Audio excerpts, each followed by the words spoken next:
The summer of 1944 was a season of thunder. Across the fields of northern France, the earth itself seemed alive, trembling beneath the treads of hundreds of American tanks rolling eastward in endless columns. Among them moved a single Sherman that soldiers whispered about in mess tents and foxholes alike. Its name, scrawled in white paint along the turret, was in the mood. Inside that tank rode Sergeant Lafayette Pool, a stocky Texan with a boxer's jaw and the calm eyes of a man who trusted steel and instinct more than luck. To the men of the 3rd Armored Division, he was already a legend. To the enemy, he would soon become a ghost that haunted every crossroads and hedgerow from Normandy to the German frontier. Pool had grown up in Odom, Texas, flat farmland that bred endurance. Before the war he had been a welder, a man of muscle and precision. When the United States entered the conflict, he traded the torch for a turret. By 1944, he commanded a crew that moved with the reflex of a single organism: driver Wilbert "Baby" Ritchie, gunner Willis O. Aller, loader Delbert B. Boggs, and assistant driver and bow gunner Arnold Schmidt. Later, replacements would come, men like Pugh, Bowman, and Cranford, but the rhythm remained. Pool barked a command, Aller's cannon boomed, Ritchie swung the hull, Boggs fed shells faster than thought. In June 1944, the Allies clawed their way inland from the beaches of Normandy. The Bocage country was a green maze of hedgerows, close, murderous terrain where every corner might hide a Panzerfaust. The M4 Sherman, though reliable, was no match for the German Panthers and Tigers in a direct duel, yet Pool's crew made up for what they lacked in armor with audacity. They moved fast, hit first, and never stayed still.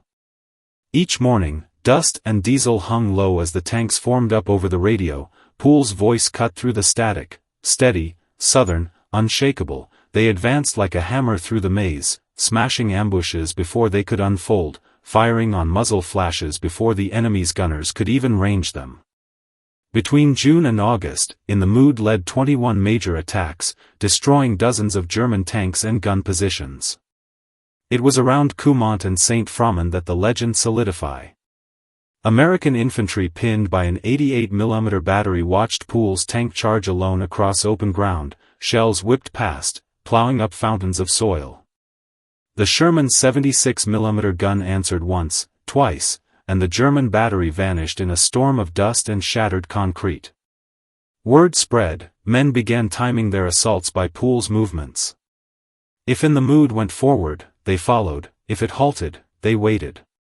By August, when the Allies broke out of Normandy, Pool's kill tally was staggering: over 250 enemy vehicles, 12 tanks, 258 trucks, and countless gun positions, all verified by after-action reports. Newspapers would later call him America's greatest tank ace, though the term ace belonged more properly to fighter pilots. In truth, he was something else, the spear point of the 3rd Armored, the living embodiment of General Maurice Rose's doctrine of relentless momentum. The breakout from Saint-Lô to the Seine became a pursuit. Columns of German soldiers fled east, trying to escape the encirclement at Falaise. Pool's platoon became hunters on open plains. They fired on convoys, cut roads, destroyed retreating armor. A sergeant from another unit recalled seeing In the Mood race alongside jeeps and half-tracks, its engine screaming, treads flinging dust like surf.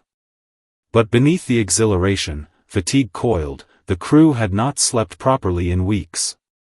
Inside the tank, the air was thick with oil, sweat, and cordite. The walls trembled with every shot. Pool's right ear had gone half-deaf from the gun's concussion. Yet his focus sharpened. Every engagement was another test of nerve and calculation: sight picture, lead angle, traverse speed. War had become an equation, and he solved it with brutal efficiency. By early September, the Allies crossed the Meuse River and approached the borders of Germany itself. Pool's division spearheaded the assault toward Aachen, the first German city to face invasion. Here, the landscape changed. Gone were the open fields, now came forests and fortified towns. Resistance stiffened. The enemy fought with the desperation of men defending their homeland. On September 15, 1944, near Eupen, Belgium, Pool's luck reached its edge. The mood was covering an infantry advance when a hidden German anti-tank gun fired from the tree line. The first shell slammed into the road ahead, the second struck the Sherman's side, disabling the track. Pool ordered the crew to bail out. As he leapt, the third round hit home. The explosion hurled him across the ditch, tearing through his leg. He was dragged clear by his men as the tank burned, ammunition cooking off inside. Medics worked frantically. Pool was alive, barely. His right leg was later amputated. For him, the war was over. For the men of the 3rd Armored, it was entering its darkest phase.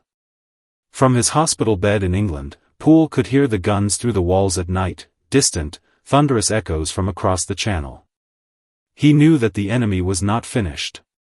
The German army, though bleeding, still had claws. And in the months to come, those claws would strike one last time through the snow-covered forests of the Ardennes. He would not be there to see it, yet his legacy rode forward, the crews he trained, the tactics he perfected, the courage he embodied, all of it would be tested in that brutal winter of 1944. The winter of 1944 arrived like a silent assassin. For the men of the U.S. Army's 1st and 3rd Armored Division scattered through the Ardennes, the forests of Belgium became a white labyrinth of fear and fog. The trees stood like frozen sentinels, their branches heavy with snow.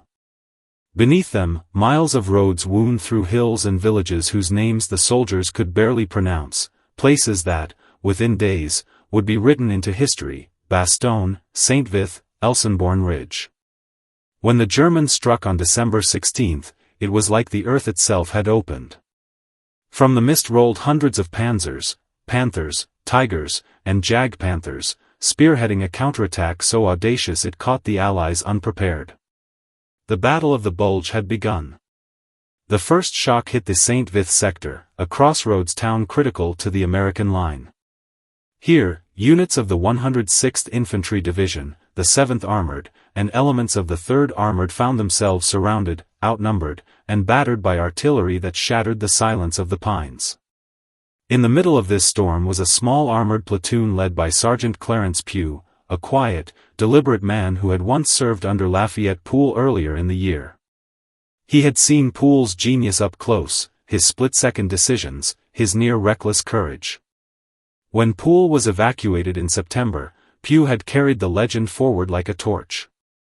Their tank, like Pool's, bore the familiar white stencil, "In the Mood 3." It wasn't superstition, it was a tribute. The men believed that carrying the name gave them luck, courage, or maybe something more intangible, identity in a war that erased men as easily as it made them heroes.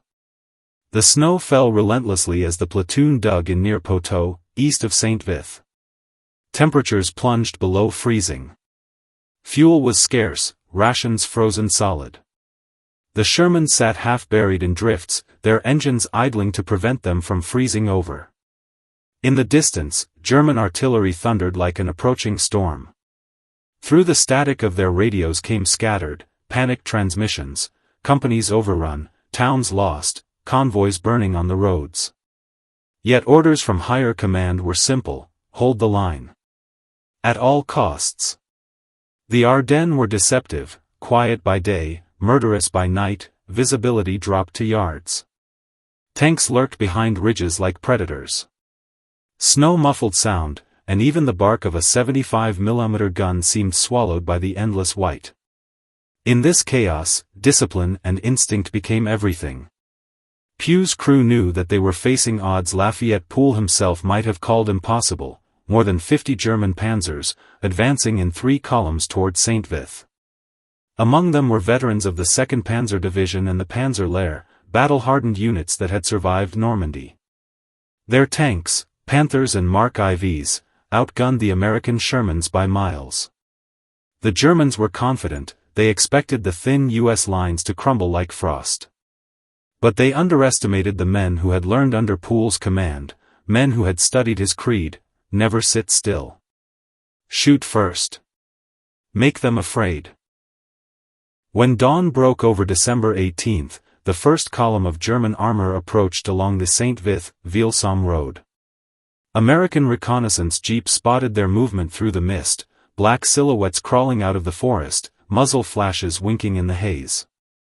Pugh's platoon had already taken position on a ridge overlooking the road, their Shermans camouflaged with branches and white tarps.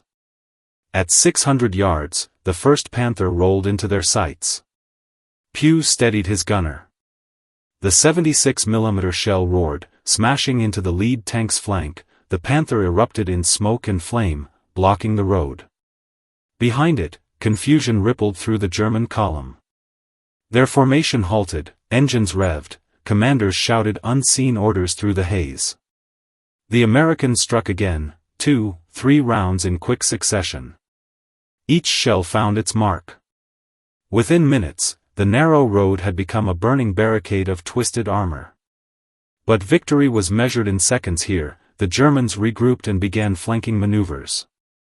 Artillery whistled overhead, smashing trees into splinter, shrapnel hissed through the air like hornets. One Sherman was hit, its track blown apart. The crew bailed out, diving into snow that steamed with heat from the burning tank.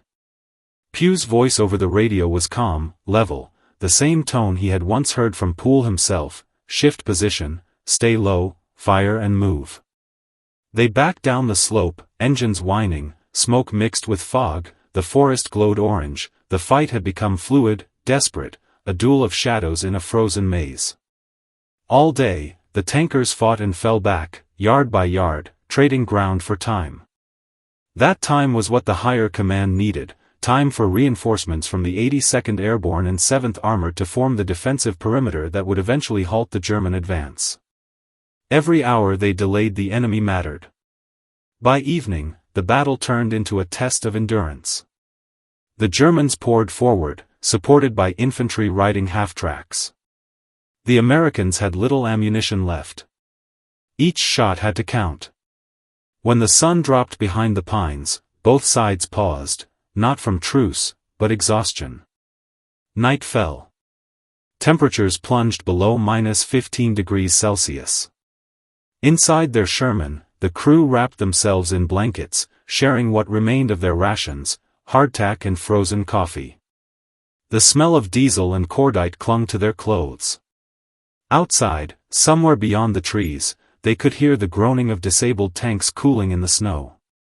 Pugh leaned back against the turret ring, staring into the dim red glow of the control lamps.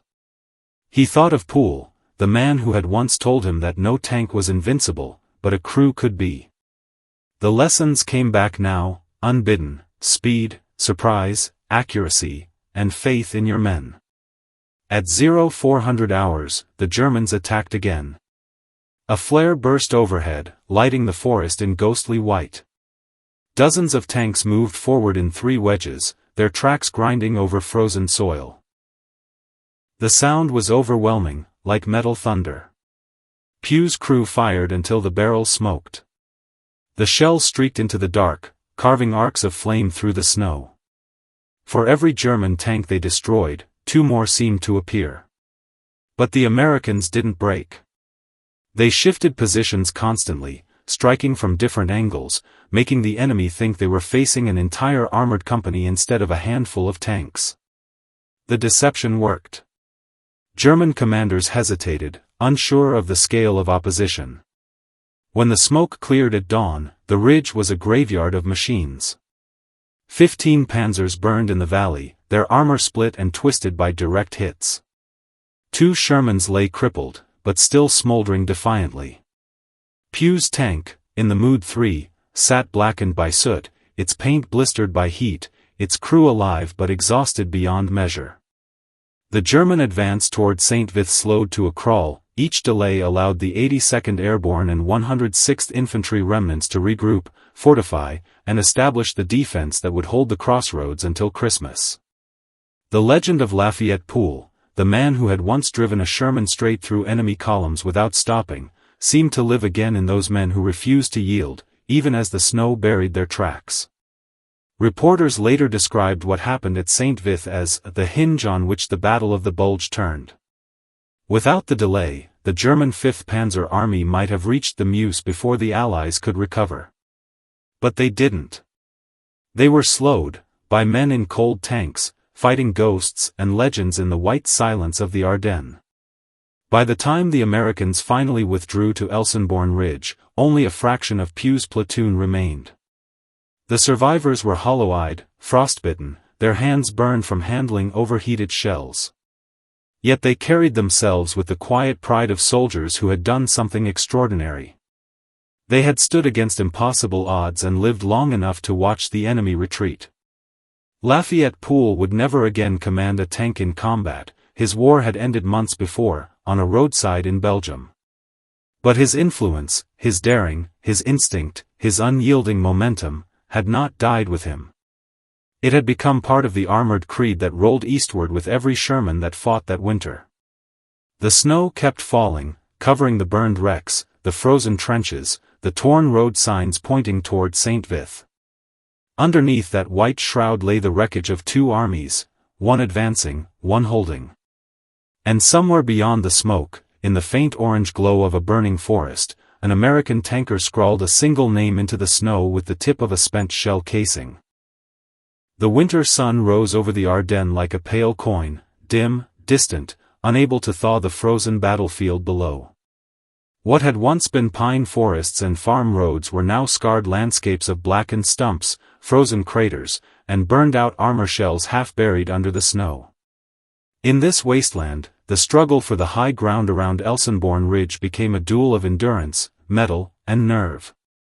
Here, American tankers and infantry stood between the advancing German 6th Panzer Army and the roads that led to Liège, the vital artery of Allied logistics.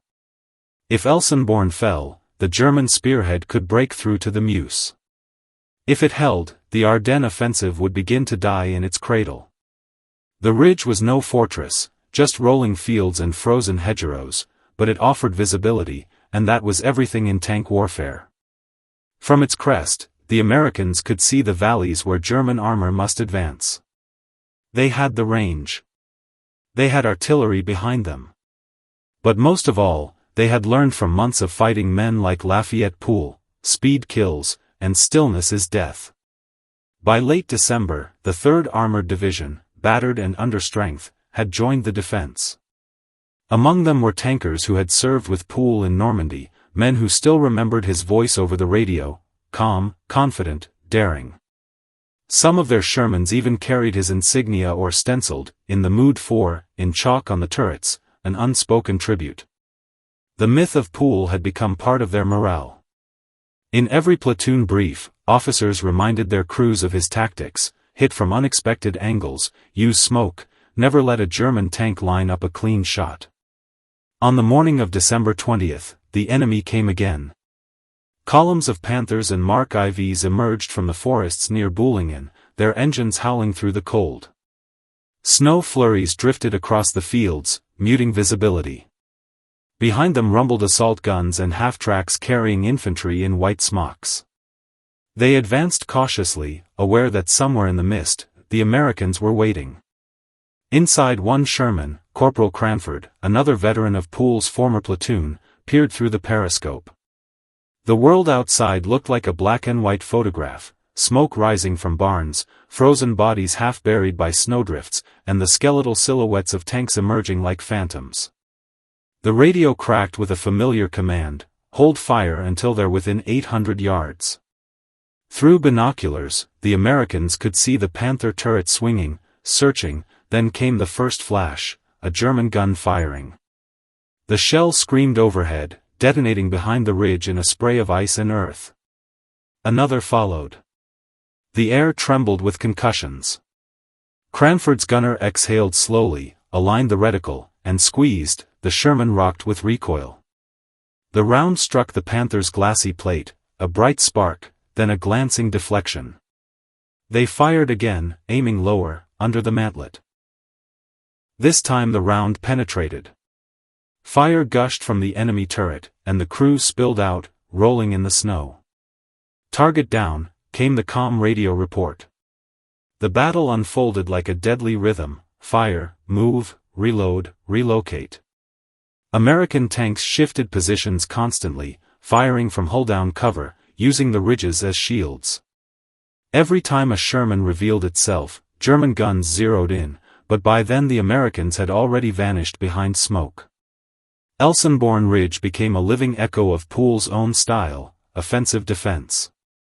Instead of waiting to be overwhelmed, the tankers fought like predators, striking from ambush, falling back, then striking again. It was fluid, instinctive, relentless. Artillery fire supported them in waves. Behind the front, the 155 mm long toms boomed without pause, turning the valleys into a cauldron. Snow mixed with mud and smoke until the ground itself seemed to bleed. The Germans pressed harder, but coordination faltered. Roads clogged with wrecks. Panthers bogged down in drifts. For every American tank knocked out, 3 German vehicles lay burning, their armor blackened and steaming in the cold. Still, the cost was brutal. The ridge shook with explosions day and night, trees splintered into flying spears, tankers fought half-blind, their periscopes frozen, their hands blistered from handling icy shells. Fuel lines cracked, machine guns jammed, and frostbite claimed as many men as bullets. Yet the Americans did not yield. The press would later call Elsenborn the graveyard of German armor. For the men who fought there, it was simply survival. Each night, as temperatures plunged below -20 degrees Celsius, tankers huddled inside their vehicles, sleeping beside still-hot breech blocks for warmth. They brewed coffee over engine manifolds, listened to the crackle of distant firefights, and counted how many shells remained.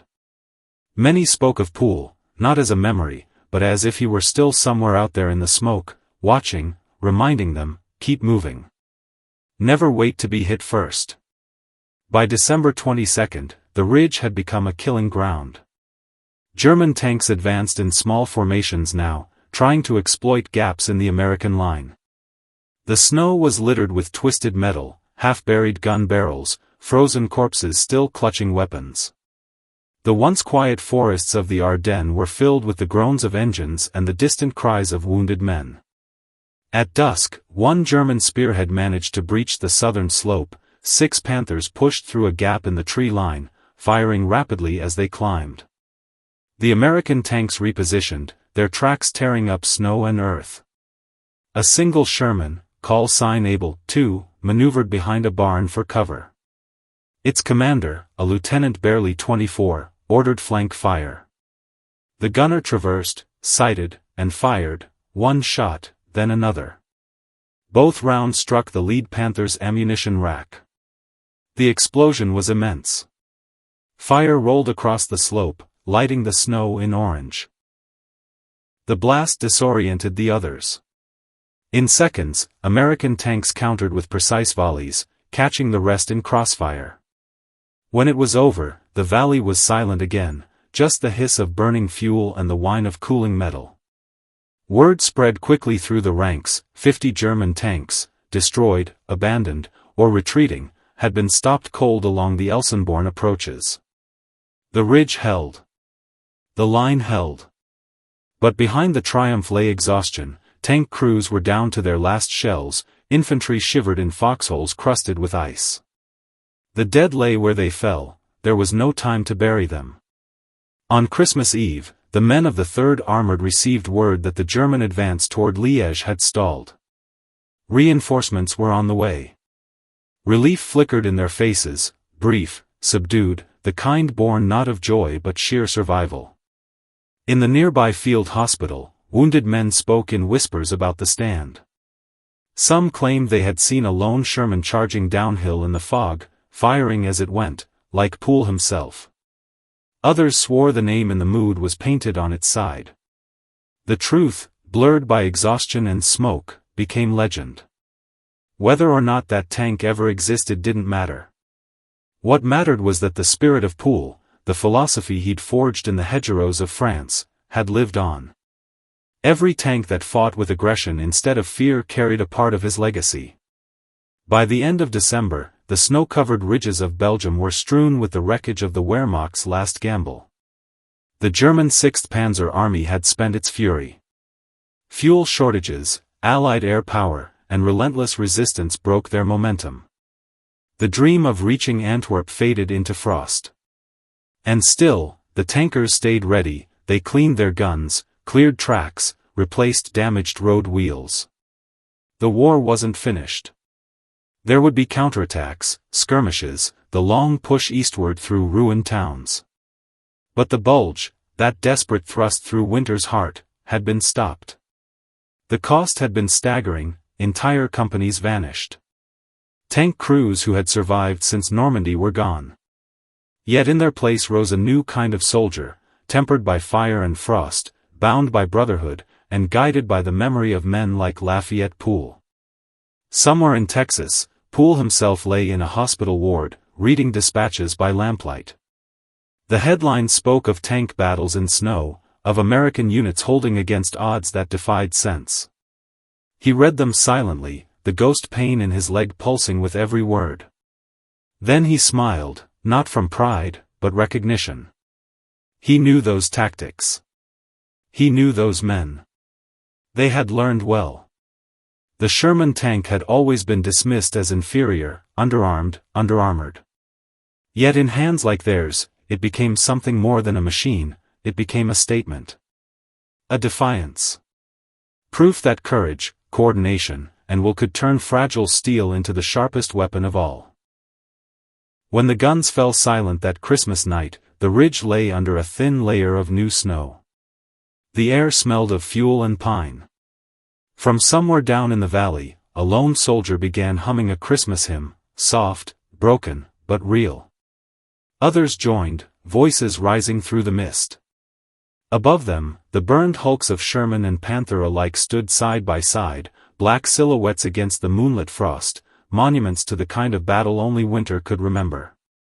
By the last week of December 1944 the Ardennes Offensive had begun to collapse under its own weight.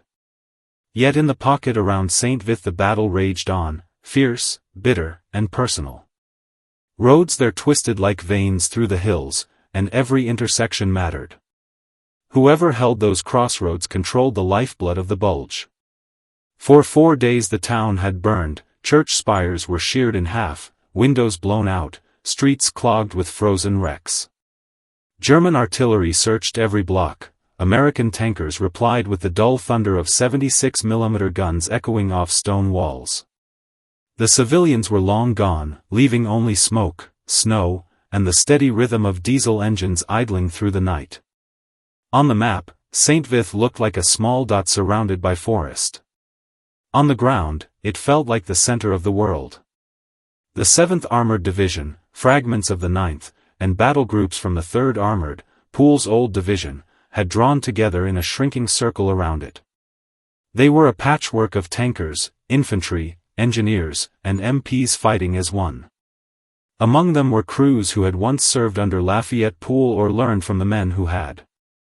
Their tanks still bore hand-painted nicknames from the summer campaign, In the Mood for, Thunderbolt, Lucky Legs 2.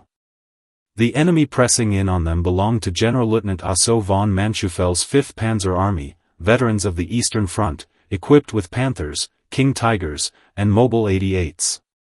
They had orders to seize the crossroads, hold the roads east to west, and keep moving toward the Meuse. Every hour of American resistance delayed that plan, and cost them fuel they could never replace. At dawn on December 23, snow fell so thick it seemed the world had been erased. Visibility dropped to a few dozen yards. The Germans took advantage of the whiteout, moving armor through the woods, engines muffled by the storm. To the defenders, the forest crackled with phantom noises, branches snapping, distant gears grinding, the muffled cough of tank exhausts. Inside a Sherman crouched near the railway embankment, Sergeant Bowman wiped frost from his periscope and whispered into the throat mic. Static answered, then a calm voice, "Keep low, stay buttoned up." Orders rippled down the line. They would hold their fire until the first silhouettes appeared. The snow parted like a curtain. A column of Panthers rolled onto the road, 20, maybe more, their gray hulls ghostly in the fog. The lead tank halted, turret swinging left. Its gun barked, the shell slammed into a ruined house behind the American line, showering debris. That was the signal. The crossroads erupted. American tanks opened up from hidden revetments, guns flashing orange against the white. The 76mm rounds screamed across the square, slamming into German armor at point-blank range. Panthers burst into flame, their ammunition cooking off in hollow pops. The concussion flattened snow from rooftops. For 10 breathless minutes the battlefield was nothing but smoke, fire, and the tearing metallic roar of two armored worlds colliding.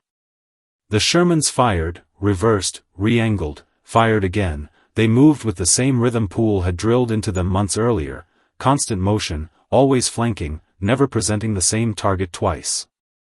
German gunners, trained for duels at distance, struggled in the chaos of alleys and rubble. Rangefinders fogged, optics iced over. One Panther tried to pivot, its treads slipped on frozen cobblestone and exposed its side. A Sherman's shell struck true. The tank split open like a cracked bell.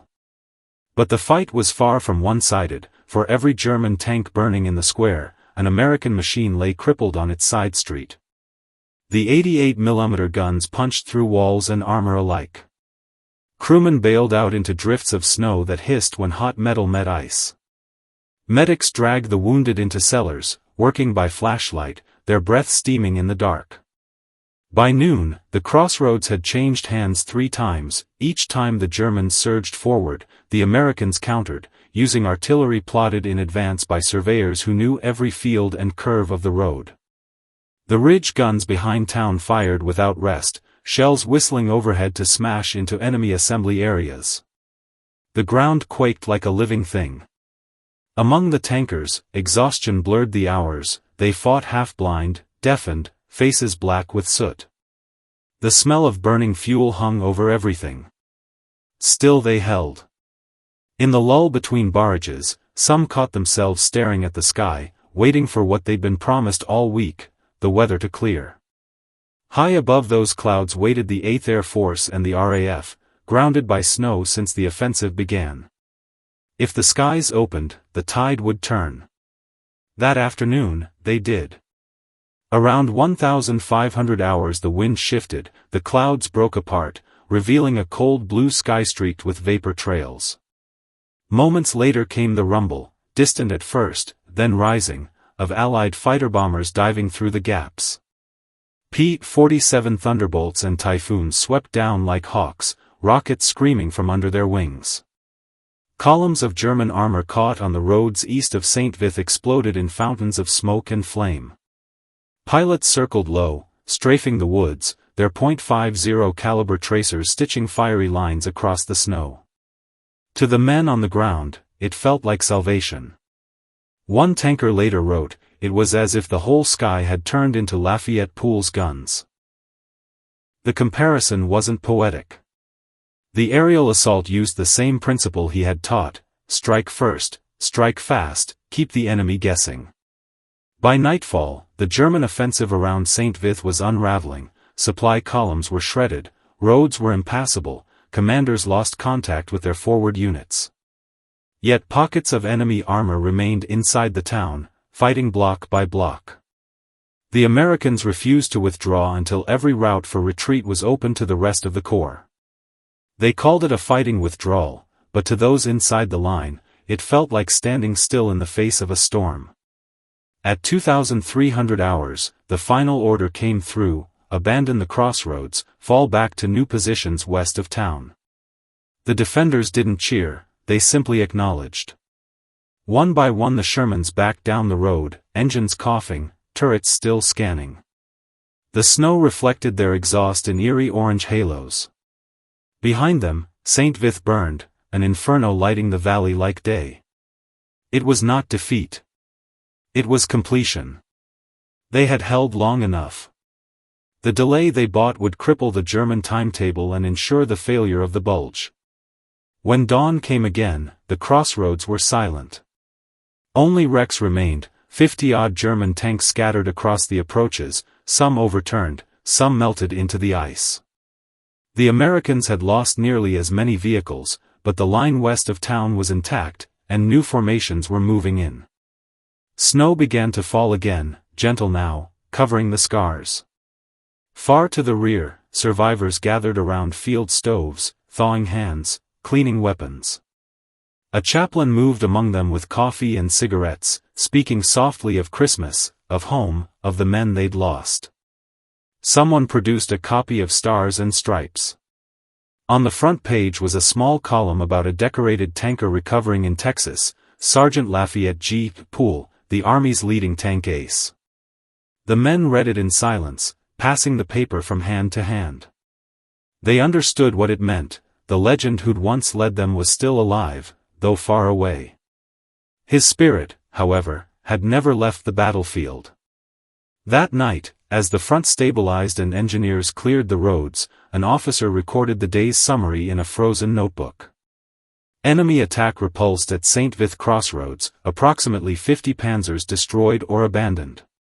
American forces executed fighting withdrawal to Elsenborn defensive line. Morale high. He paused, then added one more line. Tactics reminiscent of Pool's unit in Normandy, speed and aggression decisive.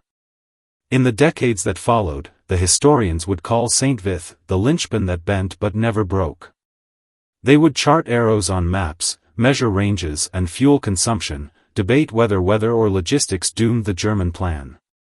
But for the men who fought there, memory came not in lines or numbers but in flashes, the glare of tracers on snow, the vibration of engines through frozen boots, the heavy silence after the last shot. They remembered how a handful of tanks, commanded by soldiers who refused to believe in the word impossible, had held off a force 5 times their size. They remembered how they had learned from a Texan sergeant who once said, "Armor is only as brave as the man inside." And they remembered the crossroads, not as a place on a map, but as the moment when the tide of the Bulge turned, when steel met steel and neither would yield. When the guns finally stopped, the Ardennes lay silent beneath a sky the color of lead. The snow that had swallowed whole armies was gray now, streaked with soot, hiding the bodies of men and machines alike. The Battle of the Bulge had ended. What remained was ruin and memory. From the air, the roads around St. Vith and Elsenborn Ridge looked like scars across a frozen body. Burned-out Panthers and Shermans dotted the valleys, their hulks half-buried, engines still warm beneath sheets of ice. The trees stood blackened, stripped by shellfire.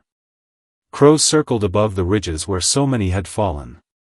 In January 1945 the Allied armies advanced again, slow and methodical, pushing the shattered remnants of Hitler's panzer armies back toward the Rhine. The offensive had failed.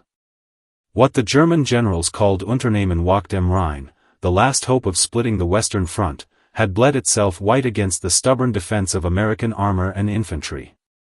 The cost was staggering, more than 80,000 Allied casualties, even more on the German side. But the lines had held. And because they held, the war in Europe would end within 4 months.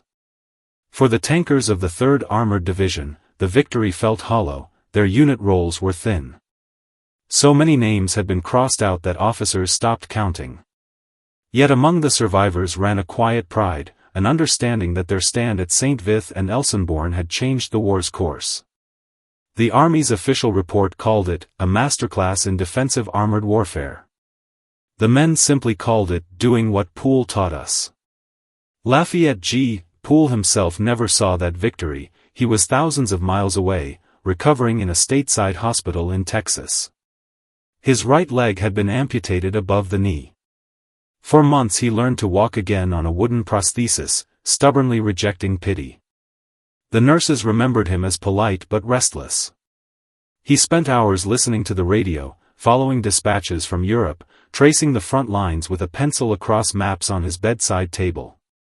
Letters from his old crew reached him through the military mail system, notes from Pugh, Cranford, Bowman, men who had carried his tactics into the snows of Belgium.